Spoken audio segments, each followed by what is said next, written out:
यह आदमी बर्फ से जमे हुए उत्तरी ध्रुव पर पहुंचता है। हर दिन जागने के बाद उसका पहला काम यहीं आकर बर्फ हटाना होता है। जब तक नीचे की काली मिट्टी दिखाई न दे तब तक वह रुकता नहीं, यहाँ तक कि अगर कोई छोटी सी सफेद कंकड़ भी बची हो तो वह उसे भी नहीं छोड़ता। वह ऐसा सिर्फ इसलिए करता है ताकि इस सफेदी के बीच काला रंग और ज्यादा उभर कर दिखे, क्योंकि यह एक विशाल SOS बचाव संकेत है। वह आदमी पिछले 3 सालों से उत्तरी ध्रुव में फंसा हुआ है। हर दिन वह बस 3 काम दोहराता है। दूसरा काम होता है कि जाल के पास जाकर देखना कि आज कुछ फंसा है या नहीं, क्योंकि उसके पास चारा नहीं है, इसलिए खाली हाथ लौटना आम बात है। लेकिन तभी पास वाले एक और जाल से जोरदार टकराने की आवाज आती है। वह दौड़कर वहां पहुंचता है और धीरे धीरे रस्सी खींचता है। उसमें उत्तरी ध्रुव की एक खास किस्म की सैल्मन मछली फंसी होती है। शिकार मिलने के बावजूद आदमी के चेहरे पर खुशी नहीं होती। ऐसा खाना वह लगातार 3 सालों से खा रहा है। ताकत पूरी करने के बाद पास रखा अलार्म घड़ी बज उठती है। वह सिग्नल ट्रांसमीटर उठाकर आसपास की सबसे ऊंची जगह पर चढ़ जाता है और मशीन को लगातार हिलाकर बाहरी दुनिया को संकेत भेजता है, मगर अफसोस उसे आज तक कभी कोई जवाब नहीं मिला। इस समय उत्तरी ध्रुव चरम मौसम के दौर से गुजर रहा है, इसीलिए आदमी समय का अंदाजा लगाने के लिए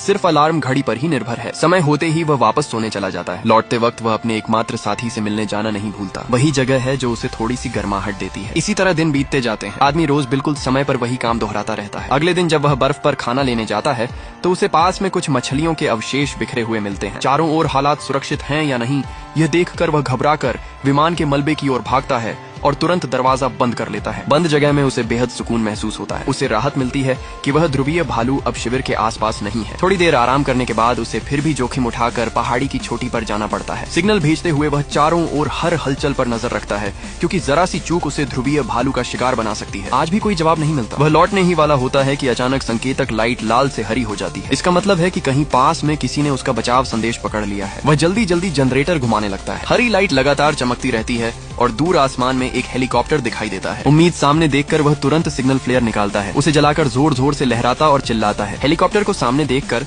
उसे पूरा यकीन हो जाता है कि वह आखिरकार बच गया है। लेकिन जैसे ही हेलीकॉप्टर उतरने वाला होता है, तेज आंधी अचानक आ जाती है। आदमी हक्का बक्का खड़ा रह जाता है। उसकी आंखों में मायूसी के आंसू भर आते हैं और उसका दिल फिर से टूट जाता है। वह खुद को संभालता है और तेजी से हेलीकॉप्टर की ओर दौड़ता है। जब वह पायलट को बाहर निकालता है तब तक उसकी सांसें थम चुकी होती हैं। गनीमत यह होती है कि सह पायलट सीट पर बैठी महिला जिंदा रहती है, लेकिन उसके पेट पर एक लंबा गहरा जख्म होता है। हालांकि यह जानलेवा नहीं होता, पर समय पर इलाज न मिले तो संक्रमण से उसकी मौत भी हो सकती है। आदमी तुरंत हेलीकॉप्टर में दवाइयां ढूंढने लगता है। किस्मत से उसे एक फर्स्ट एड बॉक्स मिल जाता है। हालांकि उसमें मौजूद सामान सिर्फ अस्थायी सिलाई के लिए ही काफी होता है। पूरी तरह इलाज के लिए अस्पताल जाना जरूरी है, लेकिन यह तो वीरान उत्तरी ध्रुव है और यहाँ अस्पताल होना नामुमकिन है। महिला लगातार बेहोशी में रहती है। उसकी धड़कन महसूस करके आदमी थोड़ी राहत की सांस लेता है। फिर वह हेलीकॉप्टर में और सामान ढूंढने लगता है। उसे बर्फ तोड़ने का एक औजार मिलता है जो इस हालात में किसी वरदान से कम नहीं। साथ ही एक विस्तृत उत्तरी ध्रुव का नक्शा भी मिलता है। सबसे ज्यादा खुशी उसे तब होती है जब उसे इंस्टेंट नूडल्स का एक डिब्बा मिलता है। ये पिछले 1 साल में खाया गया उसका सबसे स्वादिष्ट खाना होता है। कार्बोहाइड्रेट उसके शरीर को सुकून देते हैं। इसके बाद वह हेलीकॉप्टर के ढांचे पर मदद का संदेश लिखता है। विमान का दरवाजा निकालकर उसे ढोने के साधन के रूप में इस्तेमाल करता है और महिला को सावधानी से उस लोहे की प्लेट पर बांध देता है। फिर उसे घसीटते हुए अपने शिविर तक ले आता है। धुंधली सी नजर आ रही महिला को देखकर वह उसका हाथ पकड़ता है। फिर अपना हाथ उठाकर उसे बैठने, लेटने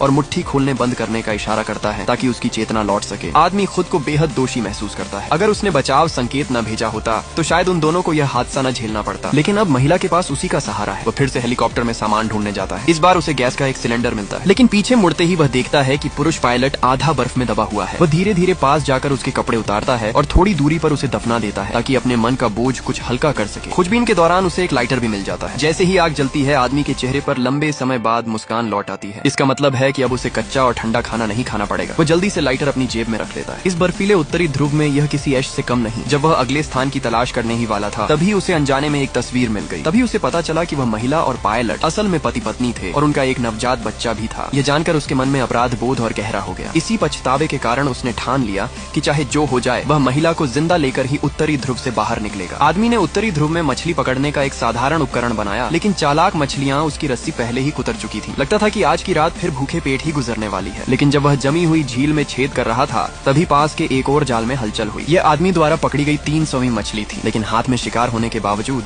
उसके चेहरे पर खुशी नहीं थी। शिविर लौटकर उसने गर्मा गर्म मछली का सूप पकाया। पहले चाकू कांटे से मछली का एक टुकड़ा मुंह में डाला और उसके मुंह में घुलने का एहसास किया। फिर उसने नूडल्स का कांटा उठाया और सावधानी से महिला को मछली का एक छोटा टुकड़ा खिलाया। शायद अपने पति को अभी अभी खोने की वजह से महिला अब भी गहरे दुख में डूबी हुई थी। आदमी द्वारा दी गई दूसरी बाइट पर वह किसी भी तरह मुंह खोलने को तैयार नहीं हुई। अगले कई दिनों तक आदमी रोज की तरह अपना काम दोहराता रहा, लेकिन फिर भी बचाव दल का कोई निशान नहीं दिखा। जब तक सारी एंटीबायोटिक दवाएं खत्म हो गईं, तब भी महिला की हालत में कोई सुधार नहीं हुआ। अगर ऐसे ही चलता रहा तो महिला की जान जाना तय था। उस रात आदमी अपराध बोध में पूरी रात सो नहीं सका। अगले दिन उसने बचे हुए सामान की गिनती की और वैज्ञानिक अनुसंधान स्टेशन की ओर निकलने का फैसला किया। ये सफर बेहद लंबा था। उन्हें लगभग 200 किलोमीटर बर्फीले पहाड़ पार करने थे और रास्ते में अनगिनत अनजान खतरे हो सकते थे। वह ध्रुवीय भालू शायद अब भी आसपास ही उन्हें घूर रहा था। महिला को साथ लेकर चलने के कारण हर खड़ी चढ़ाई पर उसे रास्ता फिर से तय करना पड़ता था। इससे सफर और भी लंबा होता जा रहा था, लेकिन चाहे कुछ भी हो, वह महिला को अकेला छोड़कर नहीं जाने वाला था। रात होने पर वे पास की किसी गुफा में रुक जाते। दुर्भाग्य से महिला की हालत लगातार बिगड़ती जा रही थी। वह न खाना खा पा रही थी और न ही पानी पी पा रही थी। आदमी चट्टान के सहारे बैठा भौहें सिकोड़कर चिंता और बेचैनी में डूबा हुआ था। तभी अचानक बाहर से एक जोरदार दहाड़ सुनाई दी। आवाज के पास आती जाने से उसे साफ महसूस हो गया कि खतरा करीब है। वह धीरे धीरे खड़ा हुआ, बर्फ तोड़ने का औजार कसकर पकड़ लिया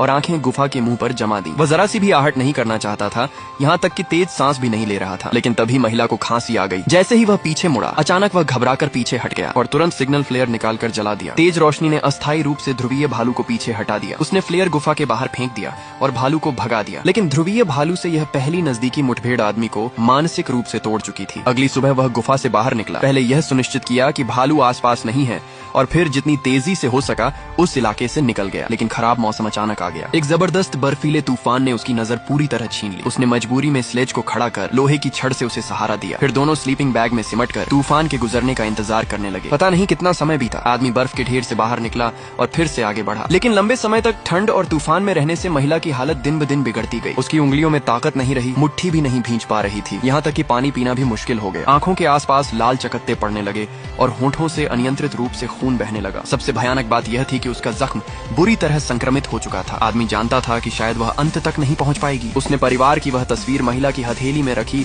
और उसके होंठों से खून पोंछा, मानो कहना चाहता हो कि आगे की राह अब उसे खुद ही पूरी करनी होगी। लेकिन तभी एक कदम चलते ही वह फिसल गया। बेहोशी में आंख खुली तो पाया कि उसकी एक टांग बर्फ की दरार में फंसी हुई है। वह जितना भी जोर लगता छूट नहीं पा रहा था। हमेशा मजबूत रहने वाला आदमी इस पल रो पड़ा। लेकिन अगर यहीं इस ठंडी दरार में मर जाना था तो वह कैसे हार मान लेता। उसने खुद को संभाला, दोनों हाथों से चट्टान का किनारा पकड़ा और बाएं पैर से सहारा ढूंढकर जोर लगाया। गहरी सांस लेते ही दर्द से उसकी चीख निकल गई और यह कोशिश भी नाकाम रही। फिर भी वह हार मानने वाला नहीं था। उसने दोबारा स्थिति संभाली। 3 बार कोशिश करने के बाद आखिरकार वह दरार से बाहर निकल आया। घायल टांग को घसीटते हुए वह महिला की ओर लौटने लगा। वह अकेले मरना नहीं चाहता था। लेकिन जब उसने स्लीपिंग बैग खोला और उसके साथ मरने का इरादा किया तो उसने देखा कि महिला होश में आ चुकी थी। उसे अपने विचार पर गहरा पछतावा हुआ और वह लगातार उससे माफी मांगता रहा। महिला ने बस हल्की सी आवाज में कहा कि कोई बात नहीं। तभी आदमी ने महसूस किया कि तापमान कुछ बढ़ गया है। महिला की हालत सुधरने लगी। उसके दिल में फिर से उम्मीद जाग उठी। उसने दर्द को सुन्न करने के लिए घाव में बर्फ भर दी और लंगड़ाते हुए महिला को फिर से आगे ले चला। काफी समय बीतने के बाद उसकी घायल टांग ने जवाब दे दिया। सारा सामान भी खत्म हो चुका था। सबसे बुरा यह